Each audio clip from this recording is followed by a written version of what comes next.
Shall we go on where we left off yesterday? Shall we go on where we left yesterday? I was wondering how to sustain a continuous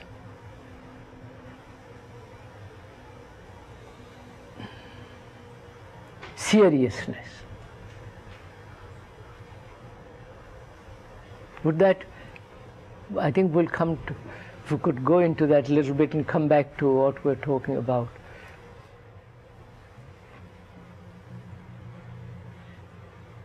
Is it the intellect is not serious at all?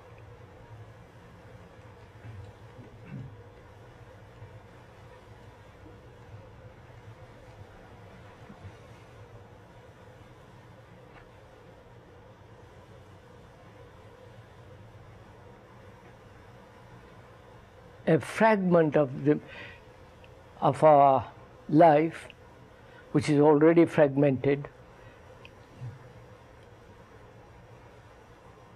seems to take supremacy over other fragments. The one fragment is this intellectual struggle, intellectual assertions, theories, formulas, what should happen, what should not happen, you know, the whole intellectual drama. And is the intellect really serious?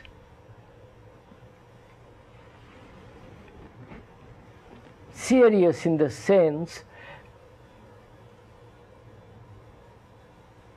a sustained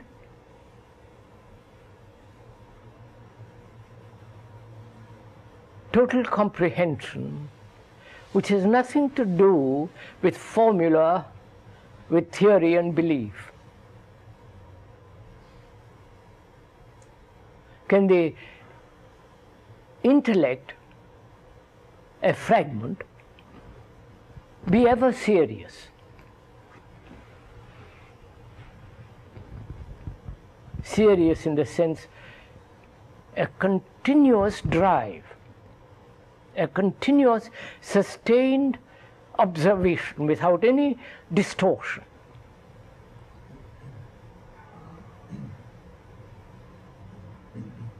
And most of us are intellectually trained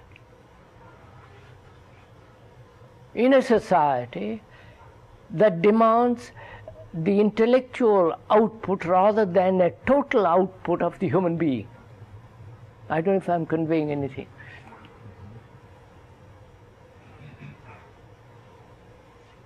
Could we go into that a little bit?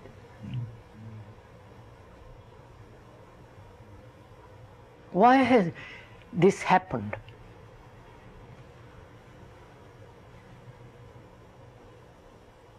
Why has a part of me has become so supreme, dictating how the body should behave, what it should eat, drink, smoke, sex, dictating everything, and dictating the morality, the virtue, the social behavior, and the private behavior at home, and so on. It is apparently, technologically and psychologically, it has become supreme. Why?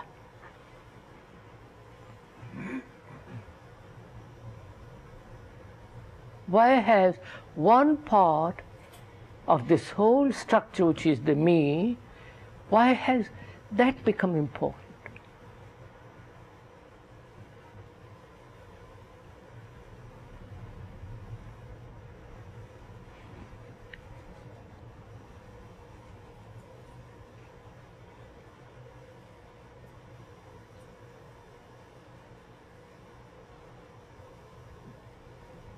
seems to me that part of the reason is that we don't know how to use it properly.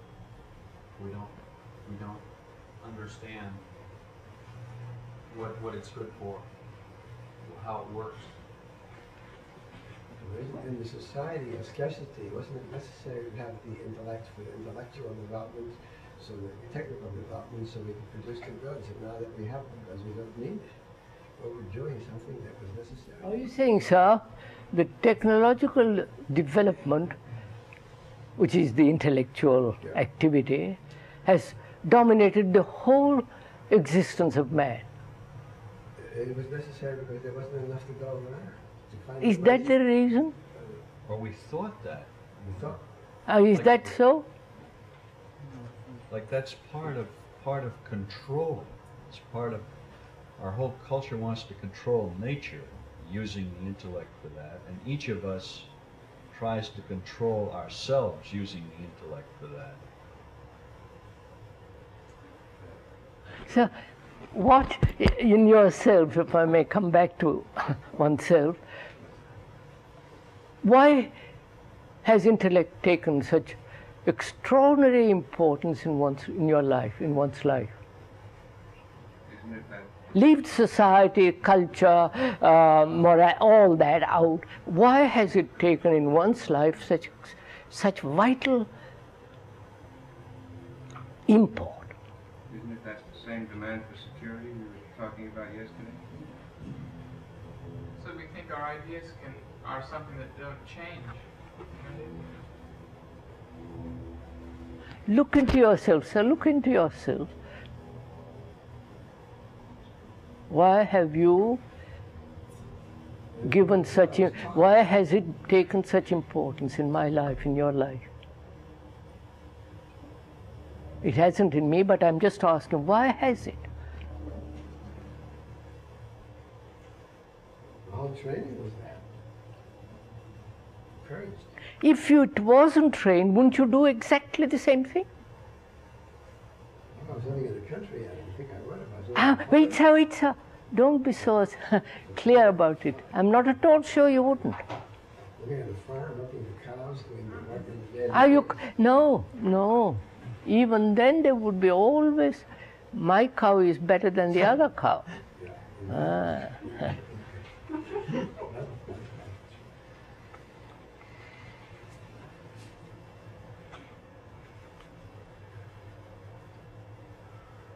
That's comparison then. Comparison. Why? Push it, sir. Push it down and find out why. Why do you do this?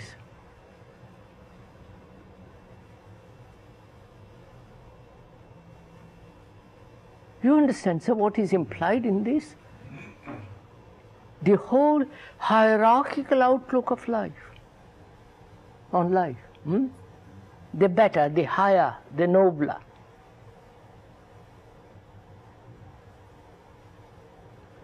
The limitation of the verb to be in that which we're caught.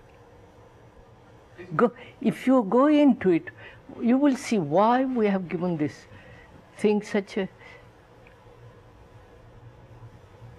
diabolic importance. Because I can see one, it's because the past and the present the past and the future is so important. We've made the past and the future very important. What will happen and what did happen. In a way, that's why we compare. I want, doesn't matter right now if you have a better cow, it's because what the whole image presents, what happened in the past and what's going to happen in the future. So in order to see what you mean when you say that we live in the intellect, could you perhaps say what else there is to live in? No. Because if you say we live in the intellect, I think that it may not be clear for us just what that means. That means, sir, it's fairly simple.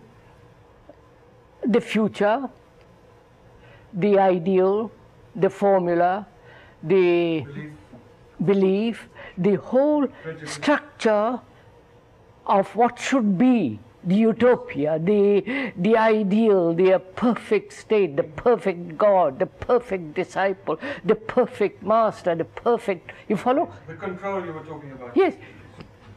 Me. Which is that we're living for something. Don't see what is happening, sir, and from that you will find out. Your question of why, I've seen a lot of children. I said I have seen, experience with a lot of children. And children almost always compare themselves with others. They say, my muscle is bigger than yours, my father is stronger than yours. It seems to me it's a part of, that everybody grows up with that, universal. And we have to then, through understanding, work it out. I don't see how we can avoid it in the beginning. Dr. Weininger, you live, if I may be a little bit, not being personal, but yeah. You live in the intellect, don't you? Yes. Why? In this way, in what way? In this... Ideation.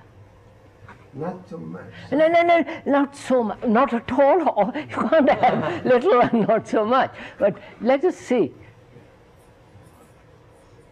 Yes. You do live in, yes. We do live in, why?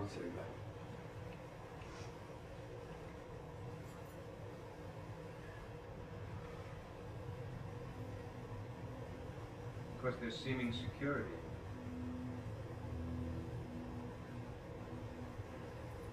So why? We really don't know why. Don't you? I don't think so. We'll find out, we'll find out.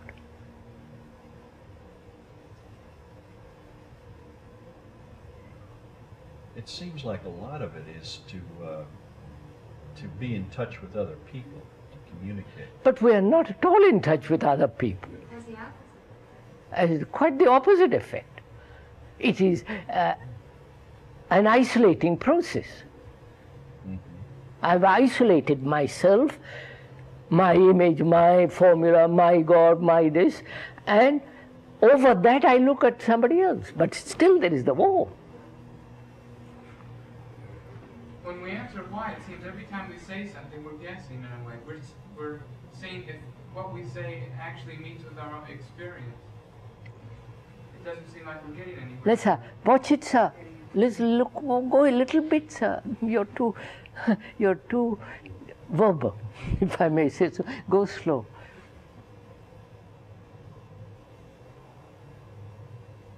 That means we are living in the future, aren't we?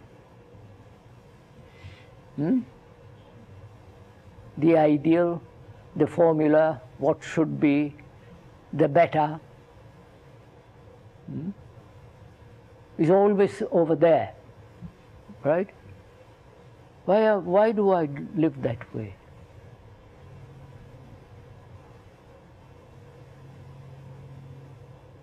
There's certain inner poverty.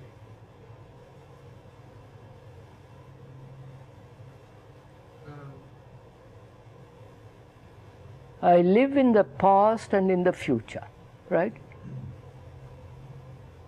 I live in my memories, in my imagination, in my hopes, fears. They're always the past, despair, except hope in the future. So living in the past, mustn't it inevitably create a future of idealistic hope?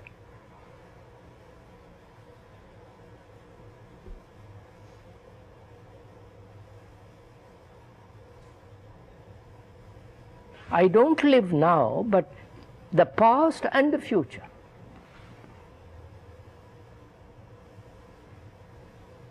I don't know what it means to live now. I really don't know. So there is the past and the future. Would that be right, sirs? Past and the future, and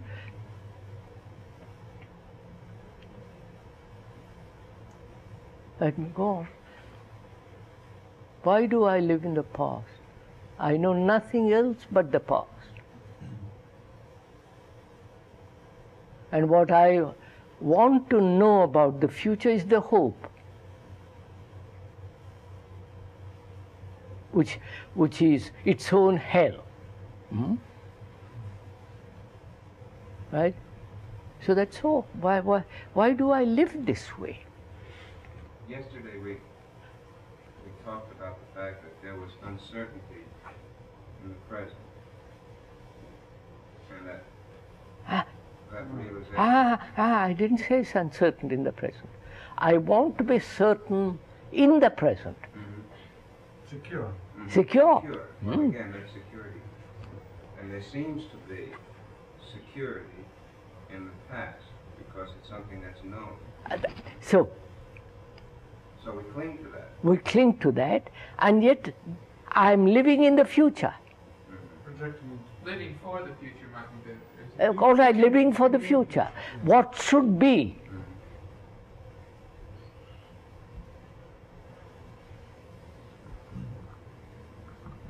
So intellect, the function of the intellect apparently is to live in the past as it has acquired knowledge, add to the past through the present,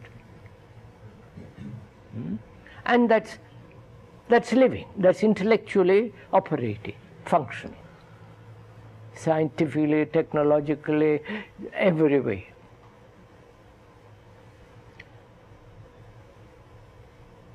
And the dissatisfaction of the past is the hope of the future. Because mind can't be completely satisfied living in the past.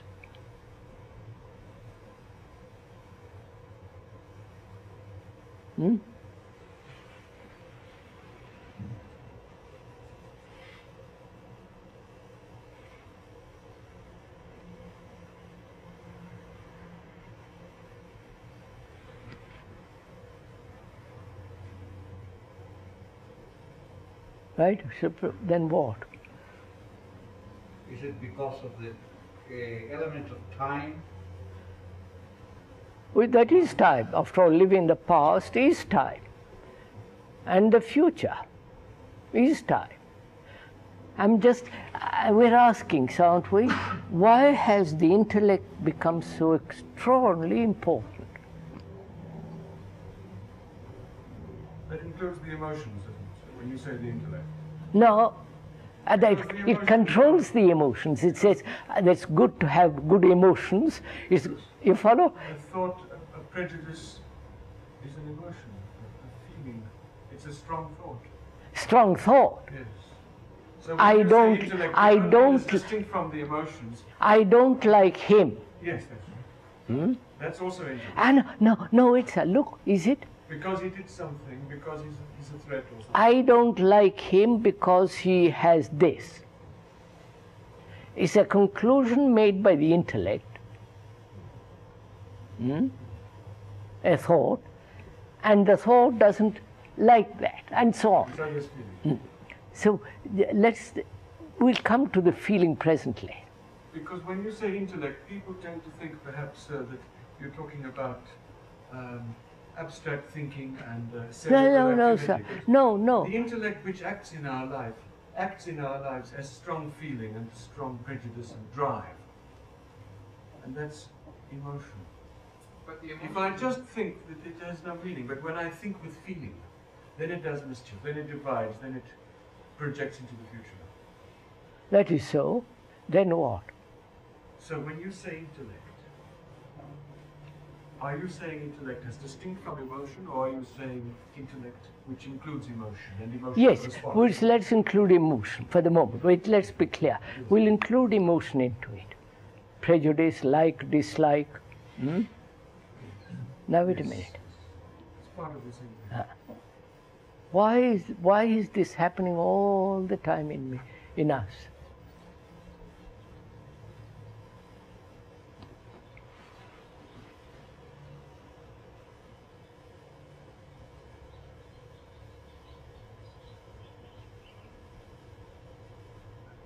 Sir, as the mind biologically must have security, as you mentioned. Is it possible that in a similar fashion the organism is striving for perfection psychically, reaching from its weak situation agency into something that... But that perfection is always in the future. Striving always come to achieve the goal which it has invented. Could we say we're striving for security? And how about pleasure? Huh? It seems related to pleasure, I think. Loving Partly. security.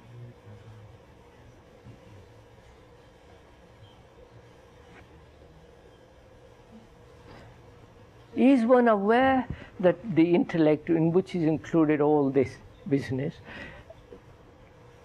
that it predominates our life? Yes. Then why? Is it not a search for Beg pardon? Is it not a search for significance? Significance to life that has no meaning. Huh? A life of striving, all the rest of it, and therefore in that there is no meaning. Therefore, intellect tries to give a significance or a meaning to it,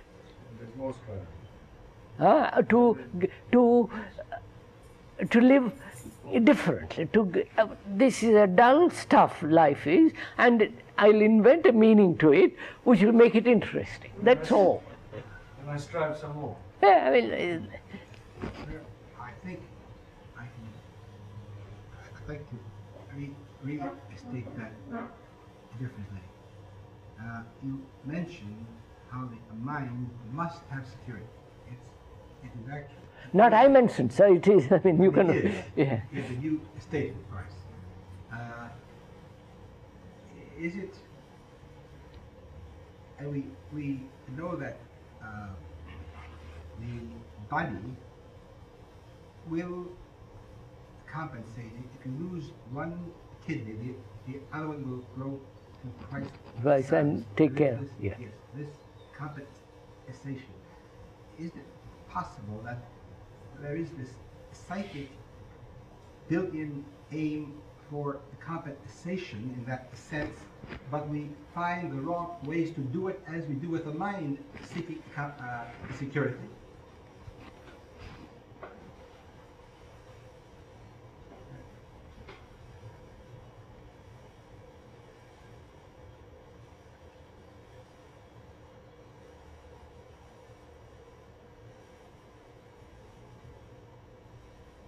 So, seeking security and being secure are two different things, aren't they?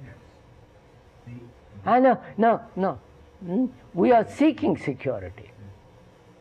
And we said, seeking security does, creates this mischief. That is the insecurity. That gives, is insecurity. Whereas to be completely secure is finished. It's not that I am seeking security and therefore finding it and clinging to it. I don't mean that. The mind must have it, as was mentioned. Must have it. And only if there is something comparable, psychically, because the infant, we at the very beginning are so helpless, so impotent, so I'm just wondering if there isn't a counterpart to this this perfection aspect as is for the security aspect, but we take the wrong path. I understand that, sir. Yes, I understand.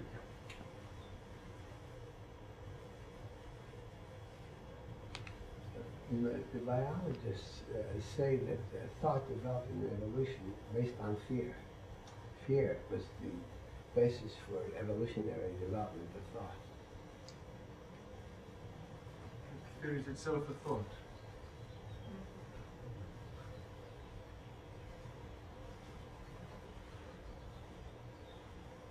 So you're asking, sir, why one lives in the intellect? Yes, why does one? And why there is this perpetual struggle and You haven't answered me. But isn't that question itself, that it posed a creation of the intellect? Yes. But I'm saying that's only to verbalize a fact that we do live in it. But the thing one has to find out, why has this become so colossally important? Well, what it seems like we're doing, what I'm doing, is that I'm looking at that question with the intellect, and as long as we look at it with the intellect, and we're trying to verbalize it, trying to do all this, it's the wrong way all the time.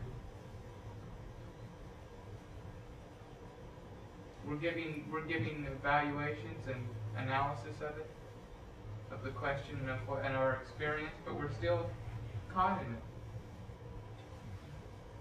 No matter what we're doing here, we're still caught in it.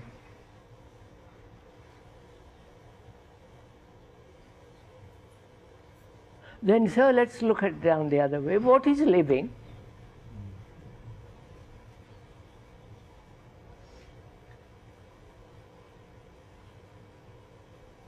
There is the body, the whole organism with all its complex demands, the gland, all that, both biological and psychological, the imposition of the psyche on the body, wishing it should be this, it should act this way, and all the emotional nature, in which is included pleasure, enjoyment, the joy of, the delight of looking at some, and so on, so on. There is love, and there is the intellect. Intellect which reasons, looks, observes, says this right, this wrong, evaluates and says it should be done, all that. Why doesn't all the three, the organism, love, all work together? Why this one? Why doesn't the whole thing work harmoniously? You know, like good machines that are ticking over.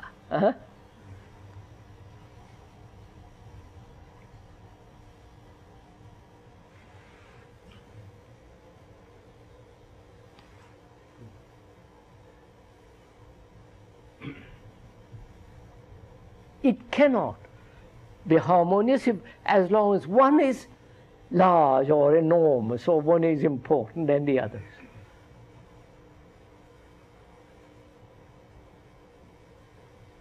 I wonder if the intellect has assumed supremacy because it has conceived security in terms of the past or the future. And therefore no security in the present at all. You following what?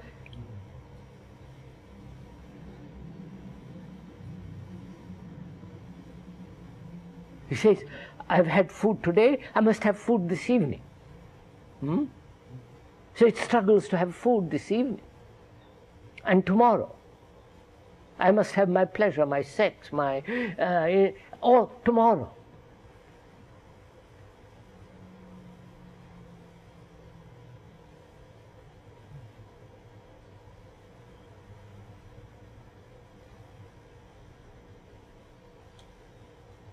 So go on, so let's work it out.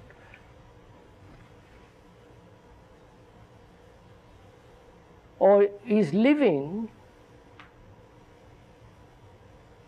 in the past in which there has been security,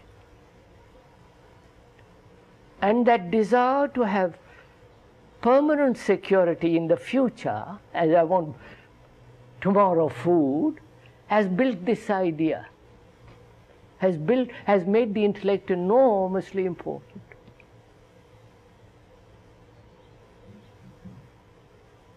Therefore it dominates love, it dominates the organism, it dominates everything.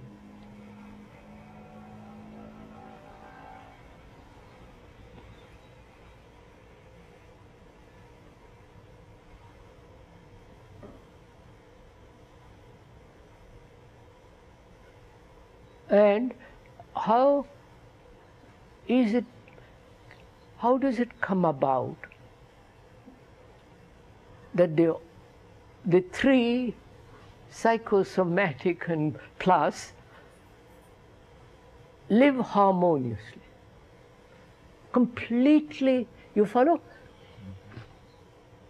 Not one against the other, battling. How do you do this? How do you bring this about?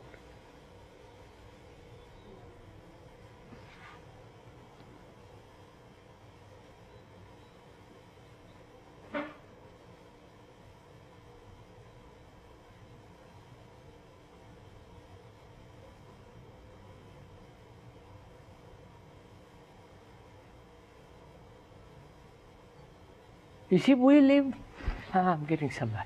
We live in a center created by the intellect, right?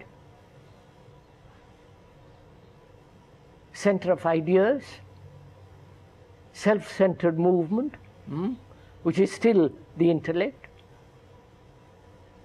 The center which is self-perpetuating, self-centered activity, that's the center we live in. And that center must break up, as it does, as we see it operating in ourselves. That center is breaking it up all the time. I must live differently, I must be different. You follow? It should not be, this should be. Now, how to break down that center and live in the whole, not in a part? I don't know if I'm making myself.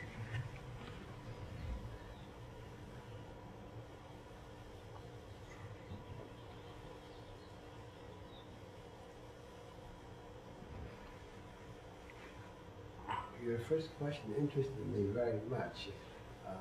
How do you sustain the seriousness? Because most of us here are living in the present right now with you. And then when we leave, the environment seduces us in another direction. And the sustained seriousness that we have here doesn't sustain. Or just this instant. I can see my interest fall and go into other things, and the question drops.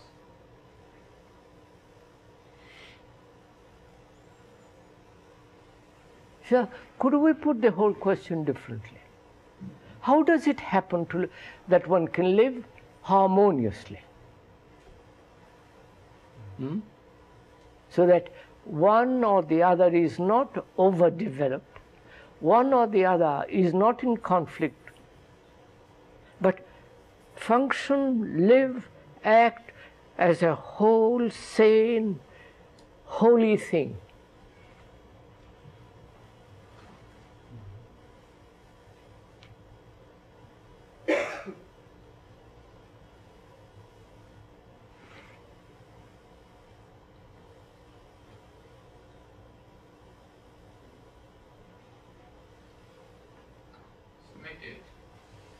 I see it as something like building up your muscles. You said, no, don't. That means time. I have no time. I'll be dead tomorrow. No, but what I'm saying is, I see that you're saying overdeveloped. No, sir. No. Look, sir, we said the intellect dominates.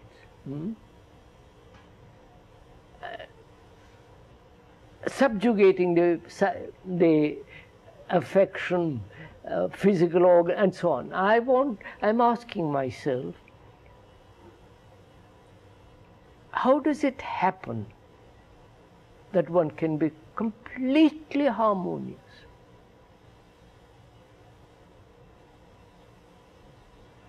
Not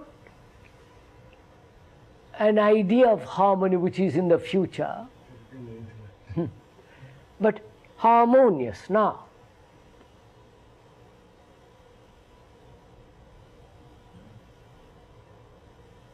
Because from then I can create. If I can write, everything will come right. We have to quiet this giant muscle, which is the intellect. I think you're talking about. This is what I'm saying. I'm Work saying on we're as much developing it as all the big time. as We it have to stop. We have to stop.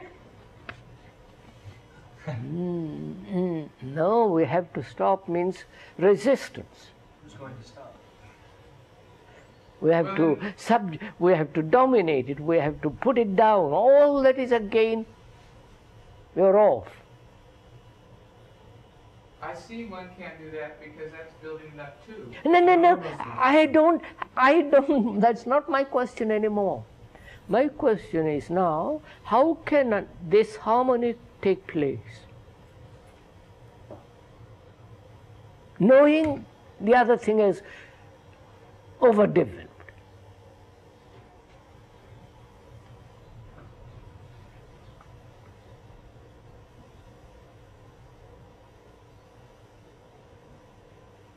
Which means a life in which there is no conflict at all.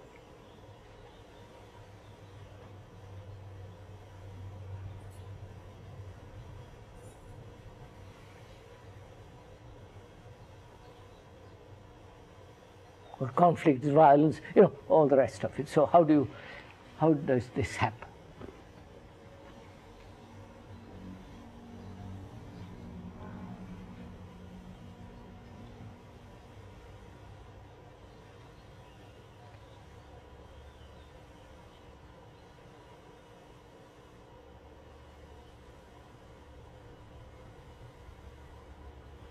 Has it anything to do with awareness?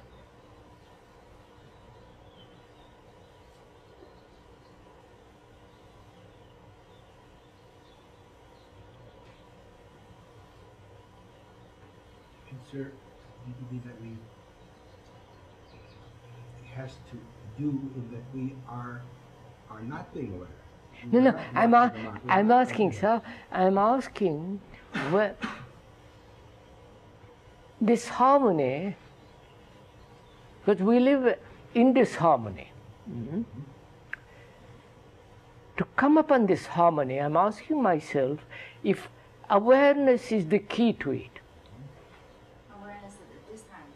Huh? You mean awareness of the disharmony? No, forget. You see, you're all translating immediately to something else. Awareness of disharmony in order to be harmonious. I don't mean that.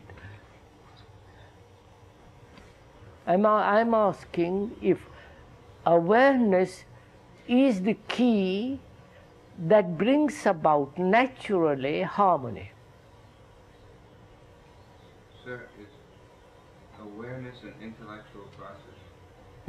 Awareness of what, sir? Because the businessman who's terribly smart and cunning is in his way tremendously aware. No, sir. He's only the slightest advantage. I want to find out.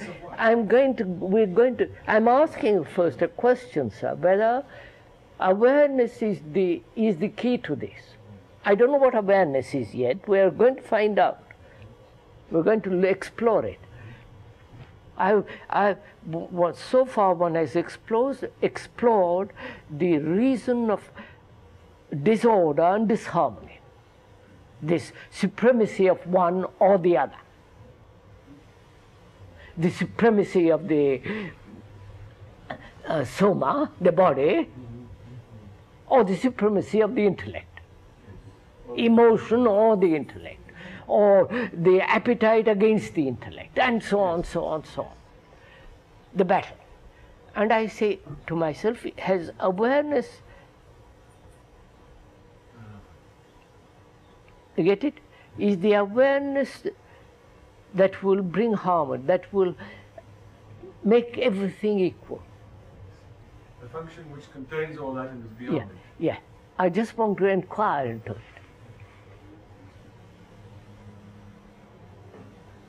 So that was my question. It was related to that. Is an awareness of that nature, of that type, and you say it is not an intellectual process, then what is being aware? We're going to find out, sir. We're going to find out. We're going to find out what it means to be aware.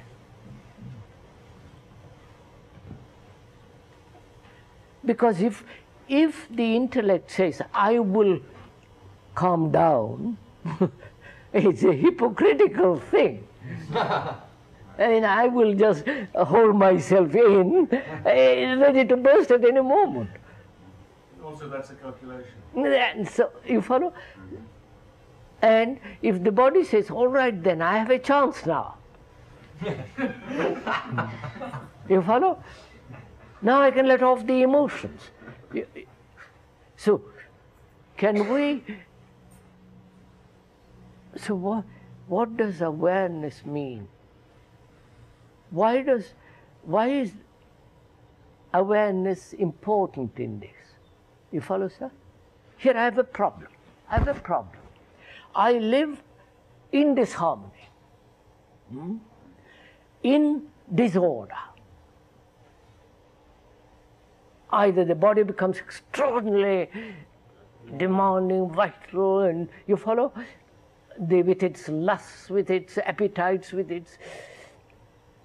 or the intellect, or the emotions, sentimentality of, And I see that, and I say, now, what is the element that will bring all this into perfect rhythm?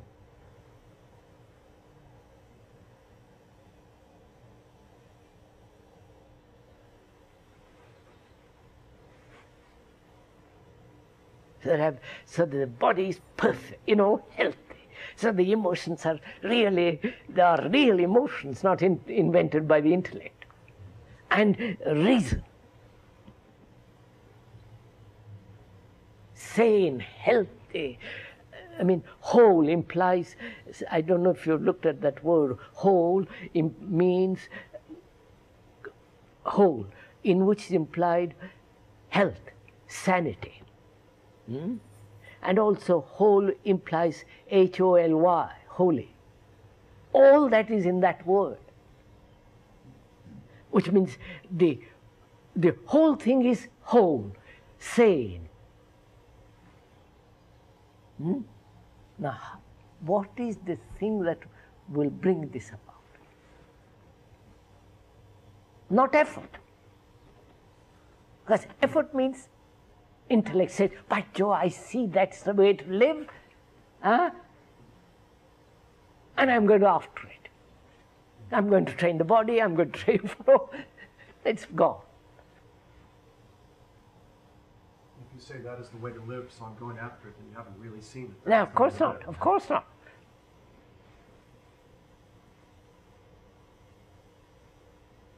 So what is the thing that will make it whole?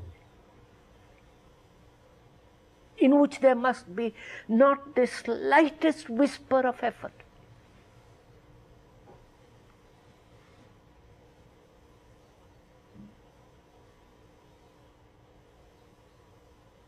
Not the slightest directive. Right, sir? Because the moment the intellect takes charge.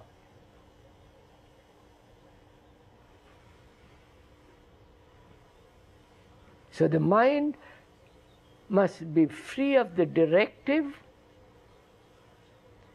sense of effort.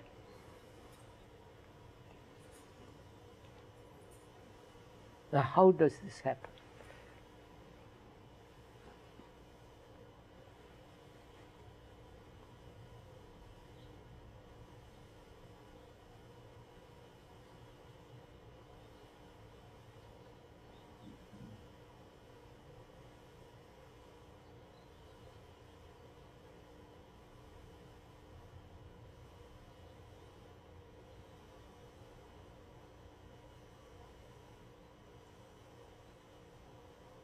Shall I go on, sir? Huh?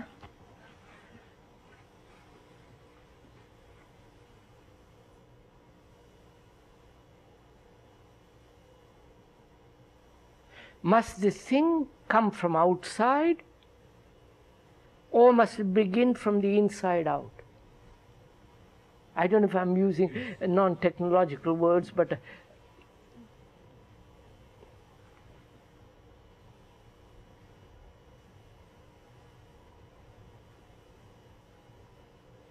so we'll tackle what does awareness mean? Because I think that is the key. I think I may change it, you follow, sir? Because we are exploring together, therefore you may find something different. We are together in this. What does it mean? I see this. I see through observation, therefore through experiment, testing, observing the fact, the event, and learning about it, and not make from that, not acquiring knowledge, but merely learning. Because knowledge, when it becomes knowledge, it becomes the intellect, and then it'll say it'll guide it. I don't know if you... Can we go on from there? Could you repeat that again?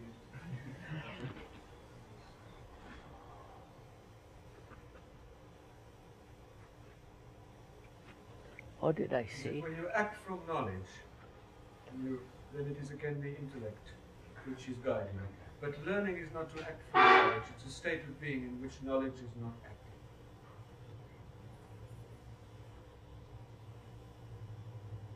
I see, one observes the fact, the intellect dominates, the other two play a second fiddle. Now, harmony means functioning together as a whole, not as fragments. Now, the mind sees this, sees how it is broken up. Right? How does it see it?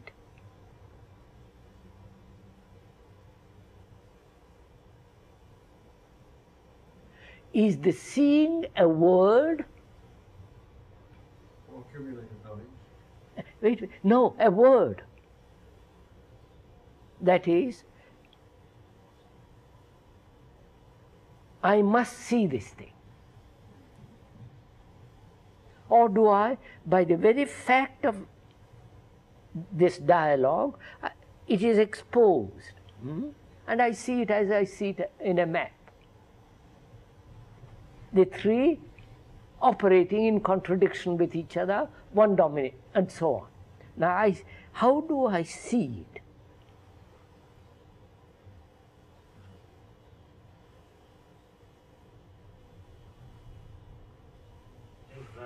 Awareness may be spontaneity? Not dangerous words, if I may say so, because to be spontaneous implies freedom. And a mind that is, intellect that's dominating is not free.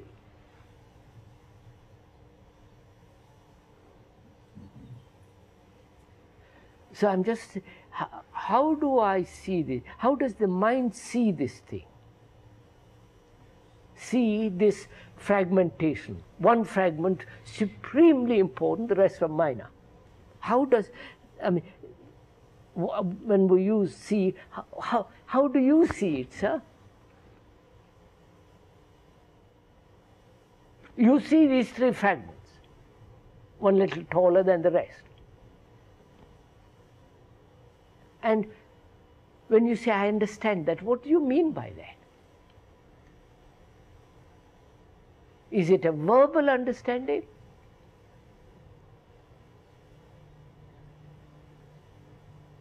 Or is it an observation of what actually is, without any distortion? Saying, this must not be, this should be. I don't know if I'm, how do you look at it? Does that seeing allow for a certain verbal action too? Did we ruin it the moment we ascribe any word to it? No, I may use words afterwards. Yeah, but the seeing is before the word. That's right. Before the word, obviously. Otherwise, the seeing is the word. But don't we perhaps immediately? Yes, that's what I was warning too. Is it a verbal seeing or actual seeing? How can you see it if your mind is always condemning it? Condemning your sensors after interfering, and you can't see it. Yes, doctor, but look, sir, this is a fact, isn't it? Yes. The fact that one is these three. Yes, that's a fact. Now, how do you look at that fact? I'm saying you can't look at it without because you got something. No. I'm not interested in your condemnation, judgment, evaluation, and justification. Then you don't see. Yeah. Now, so put aside all that and look. Then how do you see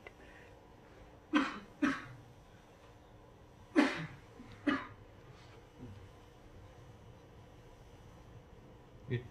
If you put that out, if you put justification, condemnation, all the rest of it, aren't you looking harmoniously?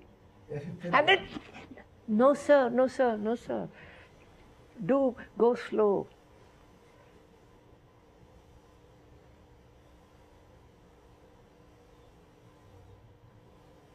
Are you looking through the intellect, which justifies, condemns, says this is right, society has produced this, etc., which is all the act of the intellect?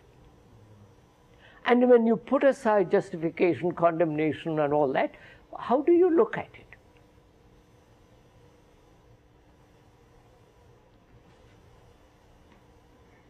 You're looking attentively as a whole. Do you?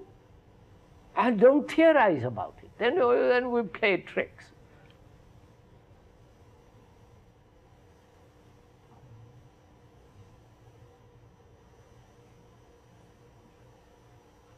Can you look at this table, sir, without being caught in the description?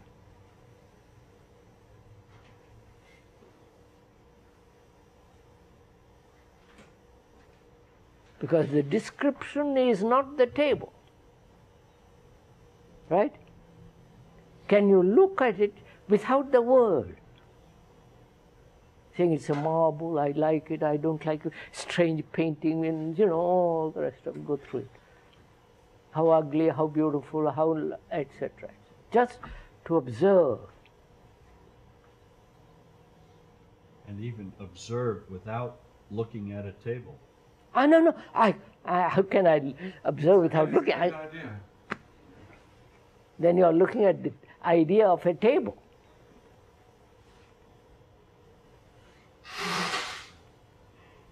Can you look that way?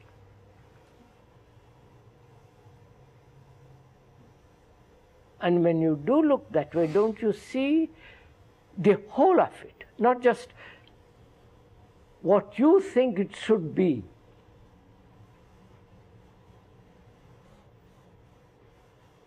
So can the mind look at the three fragments without the word, and therefore justification or adjustment and so on? Without all that, can the mind look at this fact?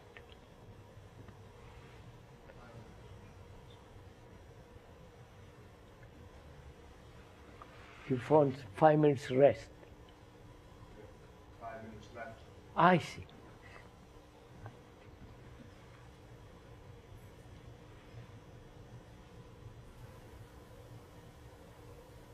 It has to become quiet.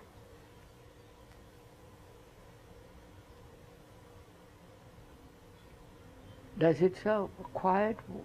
What does that mean? I can't see this table. Thoughts keep coming. block it. No, sir. Look, sir, do look at it. It's very interesting. Do look at it.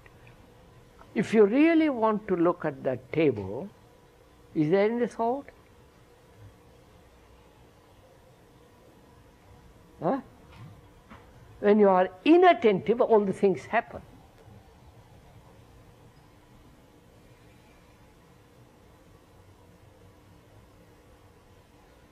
Therefore, awareness and attention is the factor of harmony. I don't know if you're... If I don't look, if the mind doesn't look, if the mind looks with any distortion, which is to of effort, judgment, etc., then the observation is distorted, disharmonious, not harmonious. Now, to look at it with harmony is to look at these fragments without any distortion, prejudice, want, must not, all the rest of it. And doesn't that itself create silence? And not the mind must become silent, but that itself. If I want to look at that tree or that sunset or those lovely hills, I look. And that very look wipes away everything else. Are you saying we're not interested in looking? No. Then you will say, how am I to have the interest? We're caught in a trap then. But to see the fact that we live in disharmony, to see how this disharmony, this disorder has come into being of the intellect and so on, just to see it.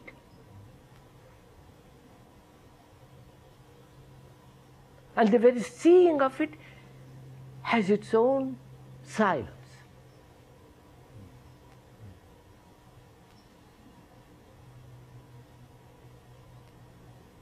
Because if there is a noise, I can't look at those mountains. The very looking at those mountains is bringing about its own silence.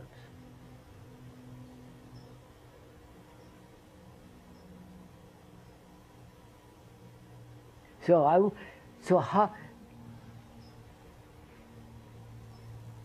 how do you look? Through the intellect?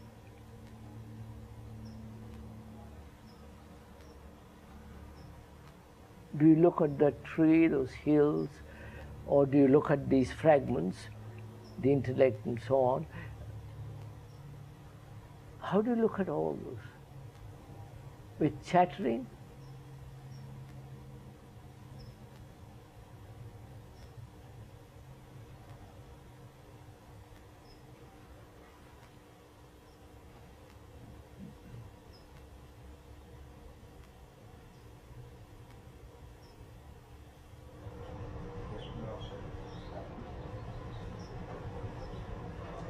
Can we look at this question in another way?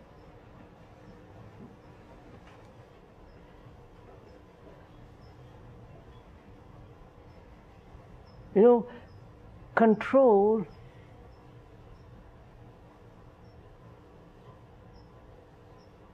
has apparently become extraordinarily important, because they say you must have, the body must be completely controlled. Your mind must be completely held so that it doesn't wander off. And your emotions and everything must be trained. So meditation implies to sit, make the body sit completely quiet. That's the beginning of it. And to make that body completely quiet, train it by being aware of every movement of the body. Right? I don't know if you've ever gone into all this. Watch your body move, or make the body move, the toe, the ankle, the knee, the hip, and so on. Gradually watch it. You follow, sir? So out of this watching, the body becomes extraordinarily held. I don't know if, have you ever played with this kind of stuff?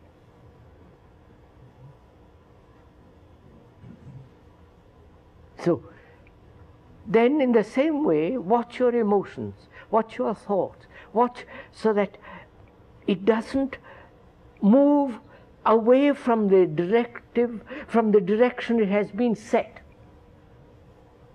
which is, I must think of God. I'm using the word God or an ideal or some phrase or something or other. Jesus, the Buddha, what it is. So that there is, your mind is held in that line,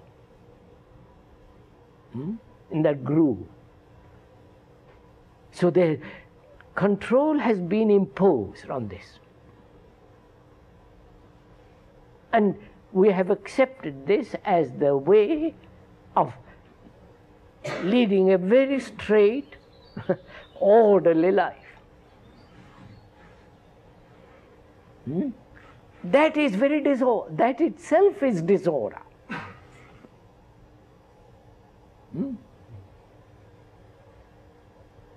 I don't know if you see this, because that means, the whole thing is is resistance. One idea is dominating. Yeah, I mean the whole.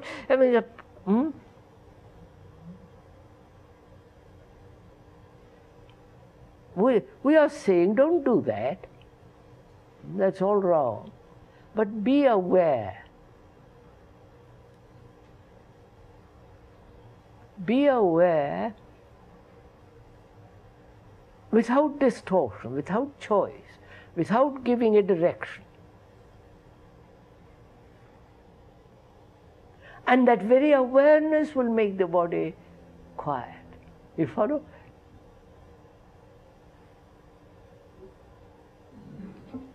Not the other way. I don't know if you're... Would you discuss anger from the same point of view? I'd like to hear you talk about anger from this... Anger. Anger. From this point of view of an awareness, you get angry. The anger. No, I don't think you'll ever be angry. And therefore there is no need for suppression. You are ahead of anger. I don't know if, sorry, put it that way. The reason I mention this is because psychologists and psychiatrists... You see it coming, you can feel it, and you know how to deal with it. We know how to deal with it after it happens. Awareness is to see it arise and deal with it and soften it down as it happens.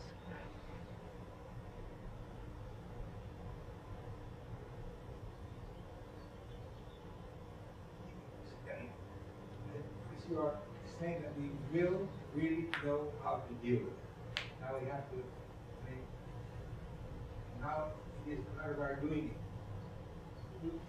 It really will happen. Do it now, you will see it for yourself. What an extraordinary thing this is. Not because I say, what I say is no important, but... It's inherent in our whole body, you were saying, our whole total organism.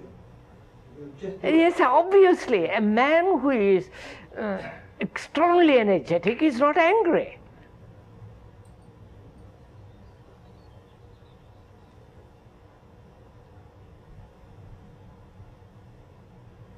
A man who's got this sense of complete harm, complete security, what the hell, sorry.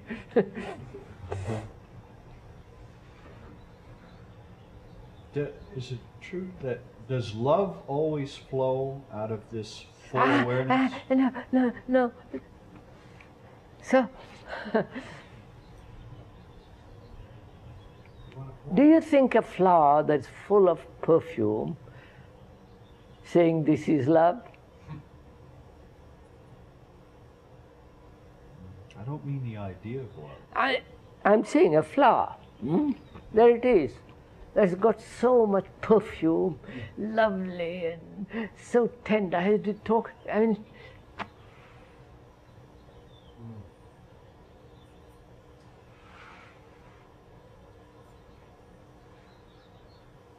intellect says love must be personal, impersonal, godly, noble, fine, this, that, and make a nice mess of it.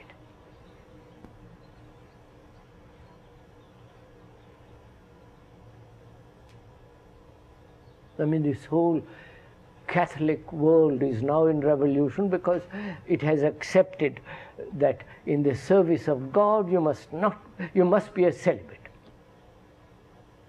Or pretend to be. Or seem to be. I mean, celibate, don't actually sleep with a woman, but bottle it inside yourself, but don't do it outwardly. And also it's the same in India, same in Asia. They boil, burn, destroy themselves inwardly, but outwardly Jesus and Buddha and all the rest of it.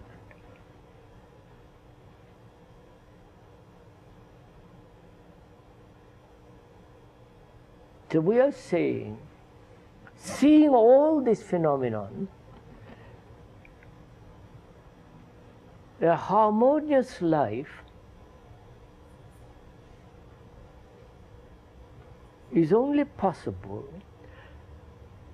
in the observation of the fact, the event, and looking at it, and nothing else.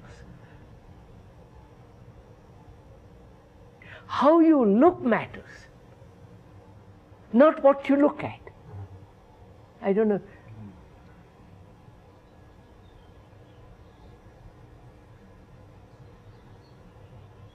If there is a distance between the observer and the observed, then it's finished. Yep. If there is an observer. If there is an observer.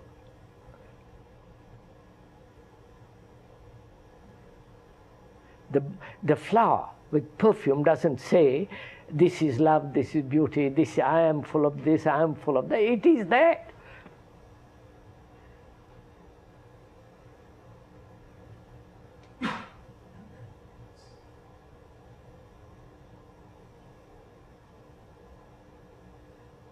So the phrase that you mentioned, the distance between the observer and the observed, is there another way of putting that phrase, distance? Is there another way of looking at that?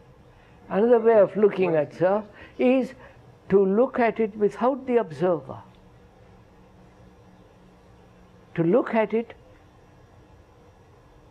so that there is only the thing that is observed, not the interpretation of what is observed. And when you do look at the fragments, intellect and all the rest of it, as the non-observer, are there fragments? I don't know if you follow, sir? The observer is a fragment. The observer observes the fragments, the three fragments. And so he becomes the separate entity, an outsider who is looking in. But the observer is the thing that he observes. He may put himself outside, but he is part of those three. So the observer is the observed, and therefore no distance. And can the mind look that way without identifying, say, I am the whole, I am this.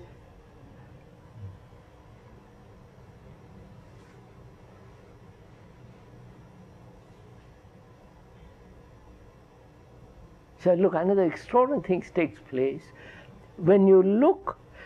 To look as we generally do, as the observer and the observed, that has created its own discipline.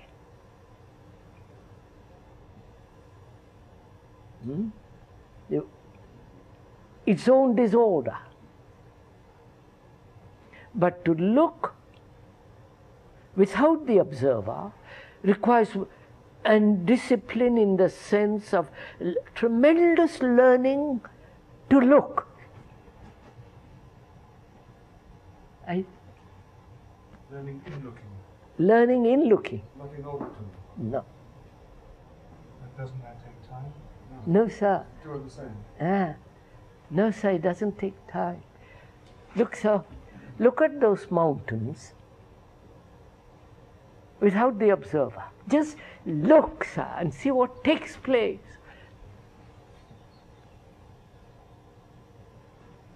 I wish you were sitting here instead of me, you'd see it.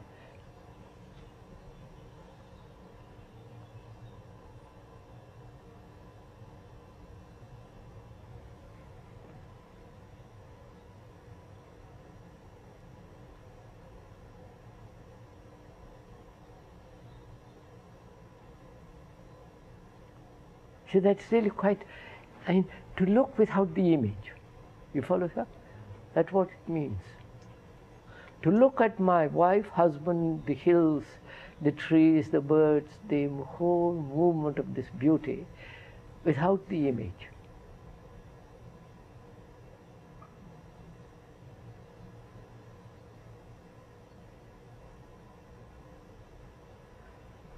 Because the image is the observer. The image is the intellect. And you see how tied it is. How tied together it all is.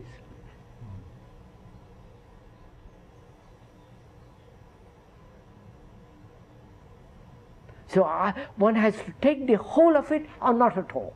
You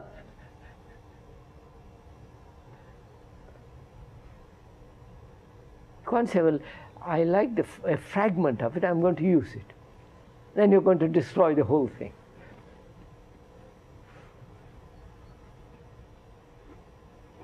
Could you say a few more words about this sustained seriousness? For a while we can sustain it. So you brought up the question yourself, and I haven't heard you say anything about it, about sustained seriousness. Sustained. We have done this. A whole hour we have spent at it. If you spent a whole hour and a half at this, you will do it the rest of the time, naturally. Including going to the cinema.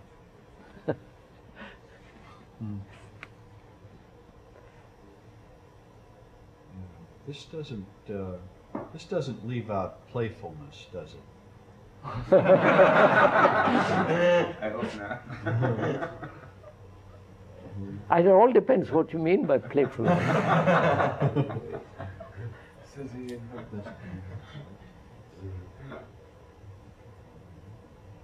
So that means enjoyment is something entirely different. Joy is entirely different from pleasure. No. I think there's some kind of a connotation to the word seriousness that. Of course. What time is it, sir? 12:30. Oh, I think we better stop, don't you?